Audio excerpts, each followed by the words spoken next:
কিভাবে করতে হয়, আমি বিয়োগ বিষয়টা আমি বলবো না, আমি বলবো বাদ দিতে হয় কীভাবে, অর্থাৎ তাদের বাদ দেওয়া কীভাবে শিখাবো। ধরে নিলাম আমার এখানে 1 2 3 4 5 6 7 8 9 10টা বল আছে। 10টা বল থেকে আমি 4টে বল বাদ দিলে কত থাকে সেটা আমি শিক্ষার্থীকে শিখাবো। হলো 10-এর থেকে 4 বাদ দিতে হবে। 1 2 3 4, 10-এর থেকে 4 বাদ দিলাম, কয়টা থাকলো? 1 2 3 4 5 6, আর এখানে থাকলো কয়টা?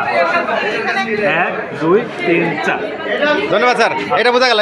আর কিছু এটা হচ্ছে যোগ যন্ত্র। আচ্ছা, আর কি দেখাবেন স্যার? যোগ যন্ত্রে একজন শিক্ষার্থীকে খুব সহজে যোগ শেখানো যায়। আর এটা ছিল বিয়োগ যন্ত্র, এটা যোগ যন্ত্র।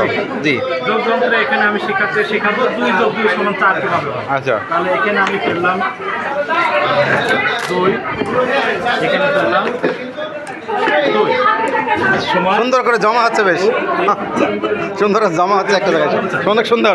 আর কিছু দেখাবেন স্যার?